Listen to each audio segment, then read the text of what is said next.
आणि अ, अहमपणा आणि जोपर्यंत ममत्व जात नाही तोपर्यंत परमेश्वराची प्राप्ती होणार नाही, हेही त्यावरून स्पष्ट होतं. फार सुंदर, अप्रतिम. धन्यवाद. धन्यवाद. आम्ही महादेव बोल. सुहास महाराजांनी अतिशय वस्तुस्थिती हे दोन्हीही बोध हे घेण्यासारखे आहेत. दोघांचे मनपूर्वक अभिनंदन आणि कौतुक. धन्यवाद. धन्यवाद. धन्यवाद.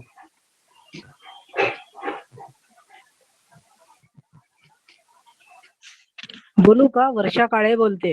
नमस्कार. या सुहास दादांनी सांगितलं तर प्रश्नच नाही, खूपच छान सांगितलं. म्हणजे एकदम थोडं मी जरा उशिरा जॉईन झाले होते, पण तरी जेवढं ऐकलं खूप छान वाटलं ऐकायला. फक्त एवढंच मला हर्षद दादा तुमचं, कारण मी एकदा मागे तुमच्याशी फोनवर बोलले होते, आठवत असेल तर. तेव्हा मला हे नव्हतं माहिती की तुमचा इतका अभ्यास झालेला आहे आणि तुम्ही स्वतः प्रवचन करता, हे आत्ता मला इतक्यात कळलं. म्हणजे असं खूप छान, खूप छान तुम्ही अभ्यासपूर्व बोललात. फक्त मला ते असं वाटतंय की इथे जितके जण आता जॉईन झालेले आहेत ते सगळे विद्यार्थी दशेतले आहेत. तुमच्या इतका अभ्यास मला असं वाटतं झाला असेल बरेच जणांचा, पण जो तुम्हाला विषय दिला होता दामोदर लीला, तर तुम्ही फक्त दामोदर ह्या शब्दावर जे काही बोललात, फार सुंदर, अप्रतिम. तुमचं वाचन भरपूर आहे, खरंच खूप छान आहे. No doubt. म्हणजे शिकण्यासारखं आहे, आत्मसात करण्यासारखं आहे. खरंच खूप छान आहे. पण दामोदर लीला म्हणजे काय, ती ऍक्च्युली लीला म्हणजे काय केली त्यांनी, ते थोडंसं तुमच्या बोलण्याच्या ओघात राहिलेलं आहे.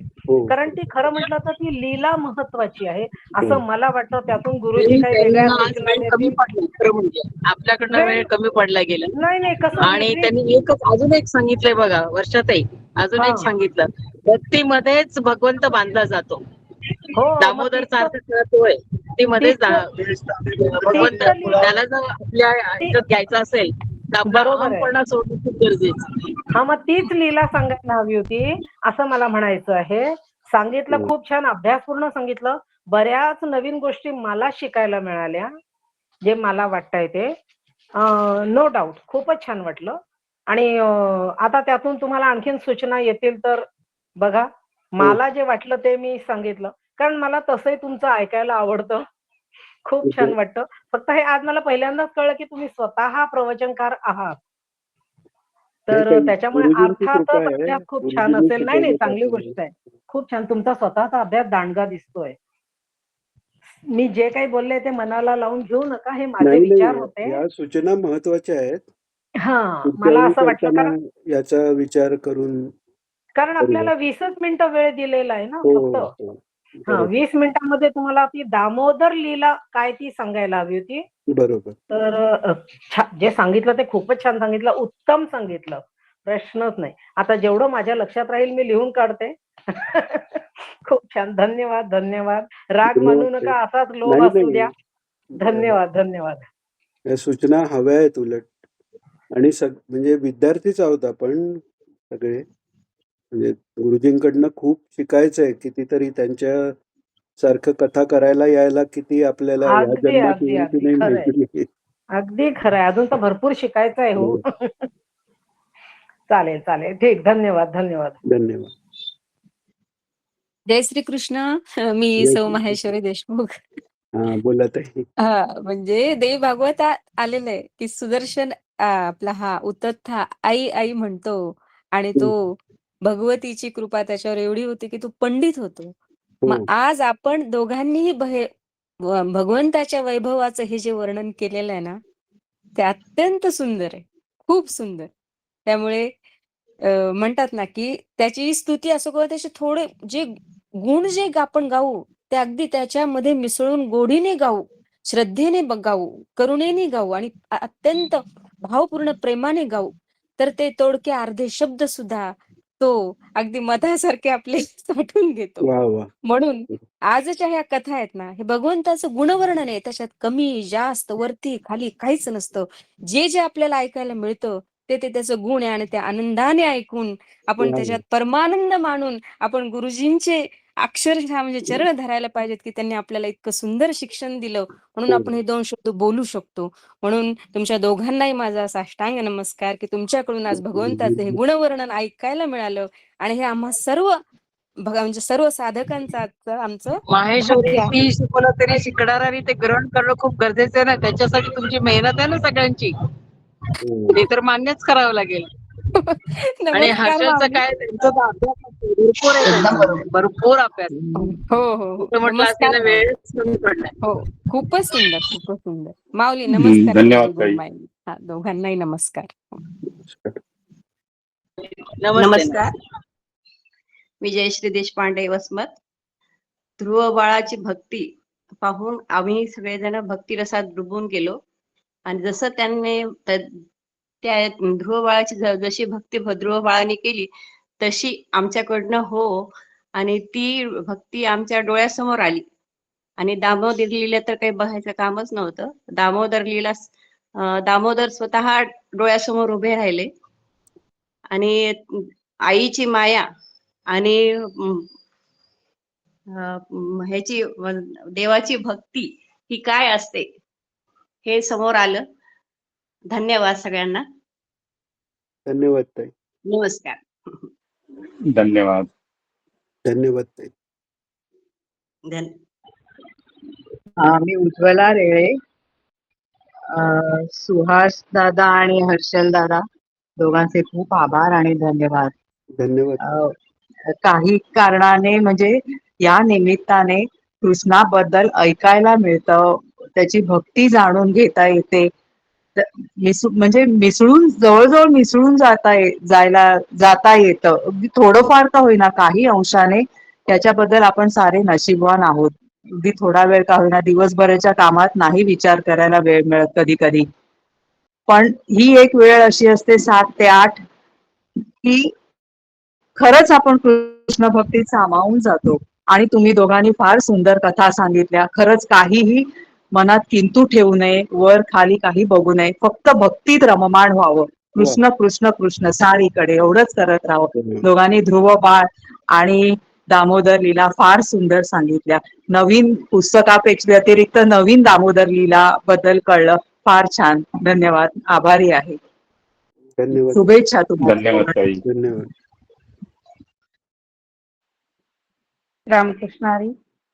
रामकृष्ण. हर्षल दादा आणि दोघी दादांनी खूप छान आणि अप्रतिम कथा सांगितली.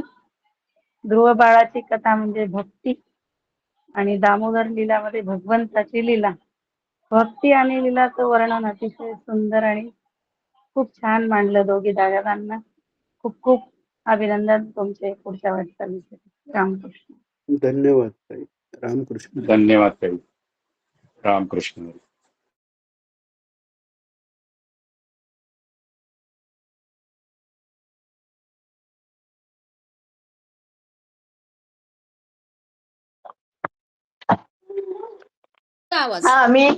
मी धनश्री मानिवडे. अंबरनाथवरून मी जरा प्रवासात होते, आता आले घरात. खूप दोघांचंही विवेचन खूप अभ्यासपूर्ण होतं. खूप छान वाटलं ऐकायला. आणि मी जरा उशिरा जॉईन झाले, 7:15 7:30ला, पण खूप दोघांचंही अभ्यासपूर्वक विवेचन होतं. धन्यवाद दोघांचेही. आणि छान ऐकायला मिळालं. ते भगवंताच्या लीला खूप छान ऐकायला मिळाल्या. चांगलं वाटलं. दोघांनी खूप छान विवेचन केलंय. थँक्यू. धन्यवाद ताई. धन्यवाद ताई. नमस्कार, मी योगिनी बोरगावकर. सुहास माऊली आणि हर्षल माऊली दोघांचंही अभिनंदन. खूप छान सादर केलं आपण. दोन्ही कथा खूप छान वाटल्या आणि हर्षल माऊलींकडनं तर खूप शिकायला मिळालं. मला तर काही तेवढंसं कळलं नाही ते. कारण मी एवढं म्हणजे कधी ऐकलेलं नाहीये. त्यामुळे ते परत कधीतरी ऐकायला मिळावं असं वाटतंय मला. त्याचं विवेचन जे तुम्ही केलंत ते खूपच छान आहे. आणि ह्यांचं सुहास भाऊंचं सादरीकरण खूप छान झालं. हो. म्हणजे अगदी खूप डिटेलमध्ये त्याचं रिव्हिजन झालं, जी आपण कथा ऐकल्या त्याच्या. त्यामुळे दोघांचंही अभिनंदन आणि आभार. धन्यवाद. धन्यवाद. धन्यवाद ताई.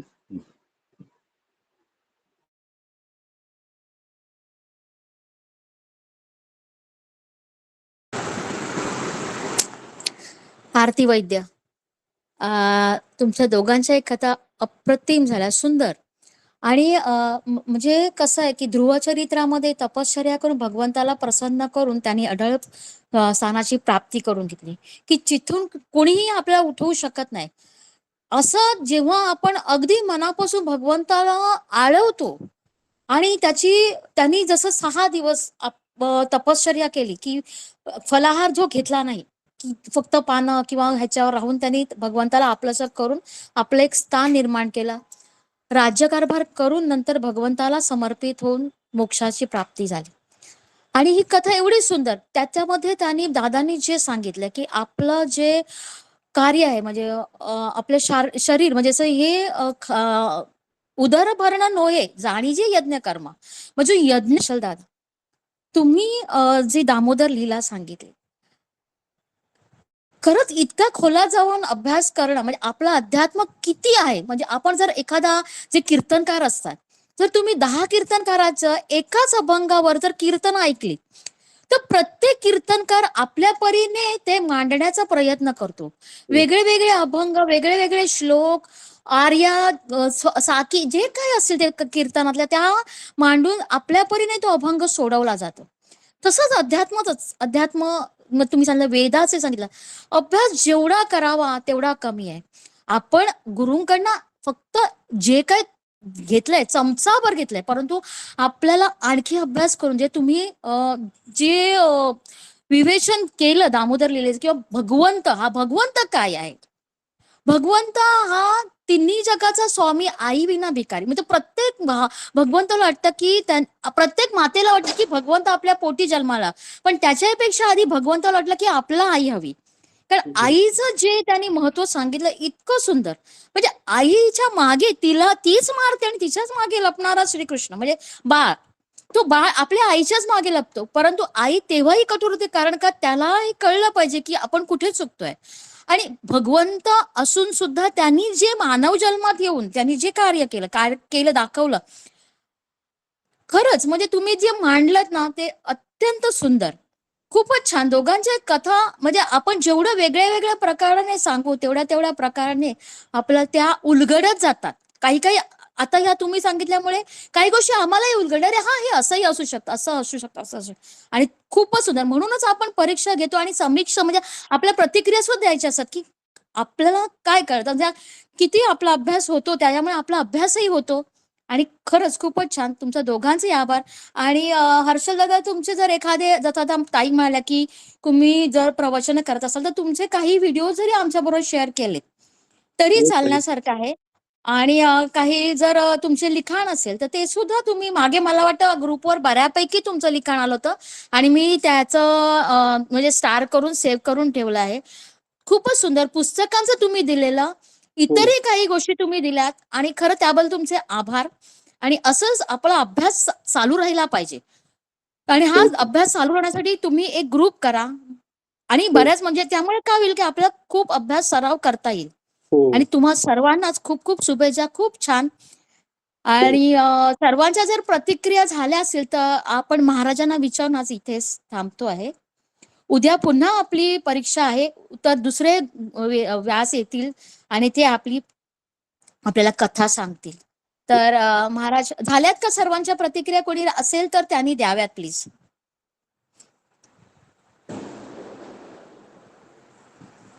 मला वाटतं सर्वांच्या झाल्या. तर महाराज आज आपण इथेच थांबूया.